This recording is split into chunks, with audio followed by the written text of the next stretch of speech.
Bonjour, c'est qui ça? déglu leen jàmm la.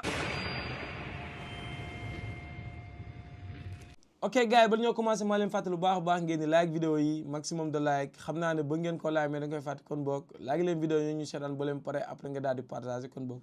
s'il vous plaît maximum de like ñu ngi leen ko ñaan bu baax a baax. man ñun lii nañu mën a wax Ndoye Ndiaye. ku ne xam ne nag aussi gëj ñëw def vidéo mën naa ne une semaine mi ngi nii defuñu vidéo li ko waral leen la muy yoon nekkoon ci wàcc ay tabaski nekk loo xamante ne ku ne xam ne dafa bëri coono mooy nag coono mbégte la waaw ñu ngi ci profité foofu di leen baalu àq bu baax a baax di leen wax ne leen déwénati ku ci nekk daal xam naa ne man daal amel naa la àq maa ngi lay fekk ni la jàpp loxo di la wax nga baal ma àq man moom xam naa ne baal naa ñëpp yàlla nañu yàlla boole baal ñu fekk koy at yu bëree bëri dëgg la. te yàlla def ñun aussi ñu bokk ci xañ bu jëpp déwén wax leen amin bu baax a baax a baax. chaque jour qu'on dort qu'on se réveille y a de nouveaux dossiers. ok gars yi ba ñu commencé ba tey dama leen présenté farata.net farata.net nag wax naa leen benn site de rencontre la boo xamante ni farata képp moom moo ko tax a jóg kon mi nga xamante ni da ngaa nekk jigéen bëgg jëkkër ju baax wala moo xam yow nga daal di nekk góor bëgg jabar ju baax gaawal nga jël sa téléphone tapé farata.net nga daal di inscription bi gratuite la boo ko defee li mu lay laaj yow mën a sa prénom ak sa nom sa adresse email di kese la après yaa ci biir farata.net kon nga faa dee ak sa partenaire bu yàlla dogalee alxairi bu jub rek farata dafay mat quoi kon boo gars yi kaay leen ngeen def farata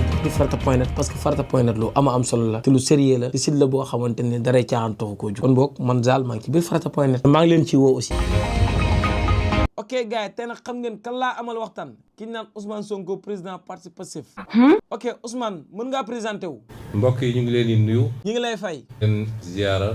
ñu ngi lay delloo aussi ziar bu baax a baax a baax. di leen jaajëfal. di rafetlu teewaay bi. ñun aussi ñu ngi koy rafetlu mais est-ce que mën nañoo xam lan moo ñu dajale fii. li ñu dajale fii lu am solo la. lu am solo jotaay bu mel nii nag kon gëj nañ koo amal de moom. defe naa gëj nañoo am jotaay bu mel nii. gëj nañ ko am moom defe naa ne kay mën na ñaari at moom xanaa. ñaari at ak lu tegal ci gannaaw. si sûrement kay xam naa mën na ñaari at moom xam naa sûrement day tegal mais Ousmane est-ce que ñun mën nañoo xam lan moo ñu dajale fii. pour ñu wax leen li xew. pour nga wax ñu li xew. ok Ousmane ñun yow rek la ñuy déglu. xam ngeen ni ñaari at yu wees dañoo yoroon ay ndomb tànk yoo xam ne tënkoon nañu ci lu bari. loolu ñu andi woon ñaari at ak lu tegal ci gannaaw ba ñu egsi ci bopp réew mi. loolu rafetoon na rafetaay boo xam ne juróon na yaakaar goo xam ne parce que li ñu dund ak li ñu yaakaaroon ak li ñu woote woon ci ñaari at yi dafa wute. yaakaar googu nag du ma ne yàqiku na waaye bi ñu egsee léegi li may wax ñi fi toog ñépp mën nañ koo seede dund nañ ci loo xam ne méngoowul ak li taxoon ñun ñu jóg. moom dafa def virage nekkatul ci programme Pastef en tout cas pas totalement ci programme Pastef dafa def virage ci wàllu politique ndax wan na gannaaw Pastef dem di yootu leneen ak ñeneen waaye ëppalewuñu ci mbir mi de. ajjuma bëri mu méngoo nag sama passage assemblée nationale ci la ma njiitu réew mi yónnee message ne ma su ma amee jot ma jaar seet si ko à 15h45. mu ne ma li tax ma woola mooy jàpp naa ni ànd bi dina jafe ñu continuer ko nii. ne ko mu ne ma waaw. mu ne ma yu bëri yi nga déclaré tey posé na problème du ma dugg ci détail nag waaye xam ngeen yan moo posé problème. ma ne ko président bismillah noo ko gisee rek nañ ko doxalee noonu. mu ne ma léegi dañuy doxal ci anam goo xam ne dañuy wax ni ñun ñaar ñoo waxtaan ba déggoo ci mbir mi ni lii moo gën amaana yow mun nga dellu assemblée man ma xool beneen premier ministre ñu liggéey. ma ne ko déet mënul demee noonu ndax waxtaanuñu. mu ne ma léegi nu ñuy def ma ne ko ñaar moo mun a am soit ñu waxtaan ba tënk wala nga ba ma dem sama yoon nga assumer limogeage. xaw ma nag ndax limogé naa Ousmane Sonko dafa diis ci yow wala mais su dafa diis ci yow nañ toog waxtaan. ma jóg dellu kër ga toog di déglu ba 20h35 mu yónnee ma message ne ma PM, je ne pourrai pas tenir la réunion. Et je compte annoncer la mesure que je vous ai notifiée tout à l'heure, mais je serai disponible demain vers 18h. Je prends acte. Je vais 15 minutes et Omar Sambaba de lire un décret. Je dis alhamdulillah. Tak samay bagage ñibbi cité kër góor gi ndax namoon naa cité kër góor gi sax donc noonu la mbir yi demee mu annoncé premier ministre waxtaanu ceeg man waxtaanu ceeg kenn ci parti bi amul kum ci waxtaanal fi ci diggante bi ministre yu bëri woo ma ne ma ñun de dañ ñoo envoyé léegi message non dañ ñoo woo Al Aminou Lo woo nañu le président va vous recevoir ce soir à 20h. ma leen njëkk ne laaj leen ko lu mu leen di doy ñu woo ko laaj ko mu nekk consultation pour un gouvernement loolu mënul am ñu woo Al Aminou ñoom kenn ku nekk ne ko ñun bañuñu continuer liggéey jàppale président waaye na waxtaan ak suñu président parti mooy Ousmane Sonko bu waxtaanee ak moom dañ déggoo mu lànk ne du waxtaan ak man mu lànk ne duñu waxtaan ak te boobu jamono nee na ma ngay def dialogue di waxtaan ak ñoo xam ne joxuñu ko pour mu nekk président may leen bu benn ministre dem parce que fii ñu toll nii tembe président dafa nekk ci booram ñun ñu nekk suñu boor bokkul ak 2024 bi ñuy def gouvernement donc su buggee wax ak ñun na jaar ci bunt ba benn fan ñaari fan ñetti fan mu continuer di woo yeneen ministres yi parce que bu mu njëkkee woote une dizaine la woo mu continuer di woo yeneen ministres yi ñoom ñëpp am la même position ne ko nun daal parti lañu bokk parti bi arrêté na une ligne waxtaanal ak parti bi parce que loolu stratégie rek la c'est une stratégie pour essayer de démanteler Pastef une stratégie pour wane ni man Pastef ku ma fa soxla am la su ma la wonee benn sucette rek ne la benn bonbon ngi da ngay daw ñëw une stratégie pour essayer de montrer que Ousmane Sonko ëppalewu ma ci Pastef te loolu yàgg na ko wax mu ne moom moo ëppale ci Pastef ma ne ko président mu ne ma ne ko génnal nga taxaw fii léegi nga woote meeting Pastef Ousmane Sonko ne bokk ci boo amee 100 personnes ma xam ni Pastef amul.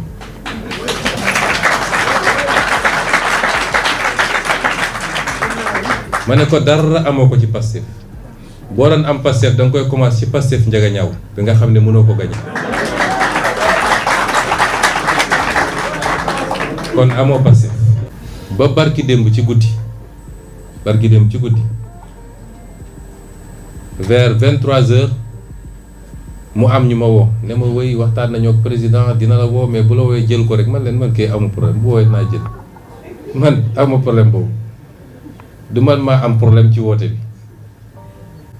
man maa jël sama téléphone woo ko parce que dama xam ni yenn yi ñëg la du mbirum kilifa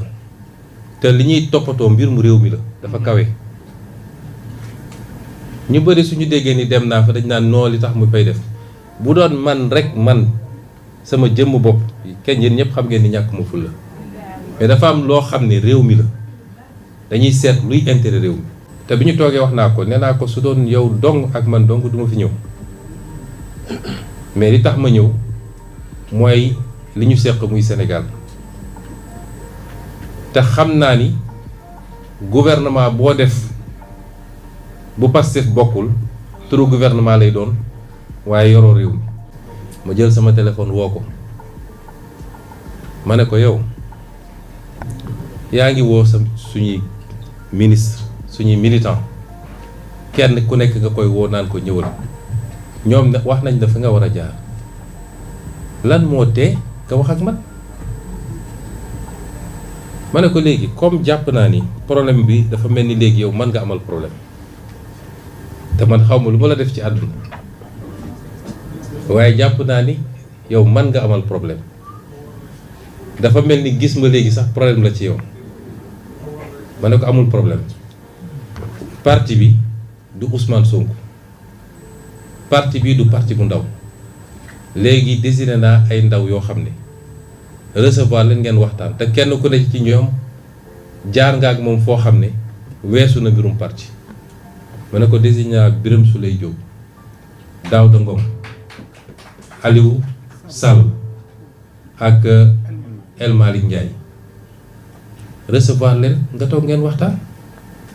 ñoom xam nañu lan la parti dënk waxtaan nañ ko ba pare soo leen recevoir di ngeen waxtaan mu ne ñooñ duma leen recevoir parce que respecté wuñu ma dama leen woo ñu bañ ma ne ko sëñ bi yow lan moo la dal ci diggante bi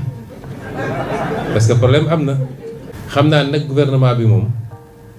li presse bi naan accouchement douloureux weesoon na loolu parce que démb ba 19h ña ngay woo fu ne woo nañu ay ministre woo nañu ay maire woo nañu façon nit bu nekk ci waa parti bi naan leen président moo la soxla dañ laa bëgg a consulter pour def le ministre maa ngi doog a gis Sénégal ñu xëy di wër ay ministre bu guddi mënuñu koo am seeni ministre bopp lañu Pastef à 0 ministre dans ce gouvernement mu wax ko mu leer amuñu ko Pastef bu bëggee bloquer réew mi mun na bloquer ci anam yu légal laa wax nag bu ko bëggee mën na ko waaye ñun loolu taxu ñoo jóg Sénégalais yi soxlawuñu loolu réew mi métti na parce que ndono bi déjà moo diis président dama ko ne keroog bi ñu la falee nga commencé say combine politique parce que dugal nañ sa bopp deuxième mandat te yow li la joxoon premier mandat mun na la jox deuxième mandat te wax naa la ko ci kanamu seede li la jox premier mandat boo maandu woon tuuti te tey moo lay jox deuxième mandat lu fi jar paraxe jublu nañu jublu ci liggéey bi bu ñu dugal Sénégalais yi encore ci coowul politique matin midi soir des histoires de coalition yëpp teg ko fële moom dafa ne waxuñu wantewuñu dara Cap Manuel ngeen baal ma je suis obligé de clarifier te wax naa ko démb mu dégg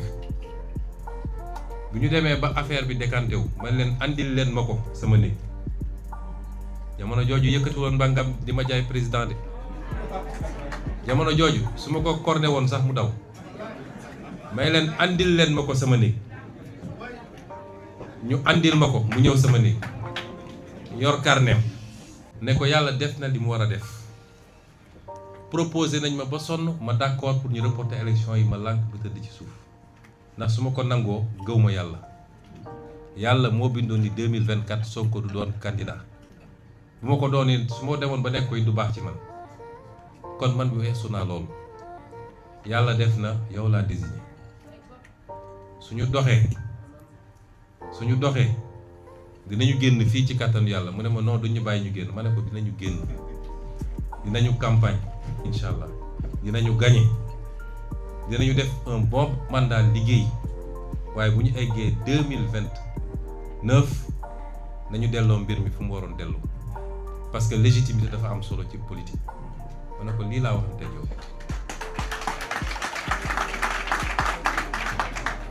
billaahi wallaahi wa tallaahi li may wax bu amul yàlla bu ma xeeñtu àjjana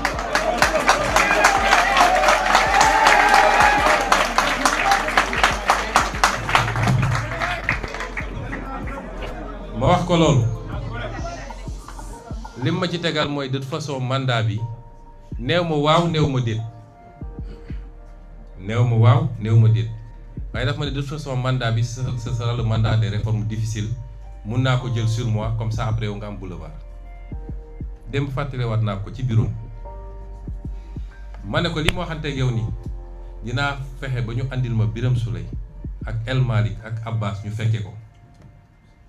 parce que dama bëgg seede mu ne ma sama diggante yow jarul seede su ma la naree wor ci politique ma bàyyi ndax dinaa ci seet Ousmane mii ma la tuddee ñu génn toog tuuti ma ñëw ne la maa la waxoon lii mais bu dee teg nga sa tànk fi nga ko war a teg respecter parti bi respecter ligne parti bi liggéey 2029 man maay déclarer sa candidature man ñu defal la deuxième mandat ma wax ko devant témoin ma ne ko nag comme boobu ba léegi yow loolu doyu la wala nga jàpp ni dañ lay nax ba tax nga dem dugg ci yeneen man 2029 yàkkaluma kenn bu soobee yàlla jour boobu li mu ci teg li ma wax nii xam nga seede bii am na seede li mu ci teg jour boobu dafa ne suñu yàlla may ñu dund ba 2029 maay doon sa directeur de campagne mu wax ko ci kanamu seede man xam naa ni gëm ko mais noonu la demee. Ils vont faire de la provocation commencé nañu déjà yaakaarul si dul loolu mooy fexe parce que li ñu bëgg a andi mooy image Pastef parti fitna loolu la ñu bëgg a andi man maa ko jàngal politique xam naa ni muy xalaatee noonu la demee.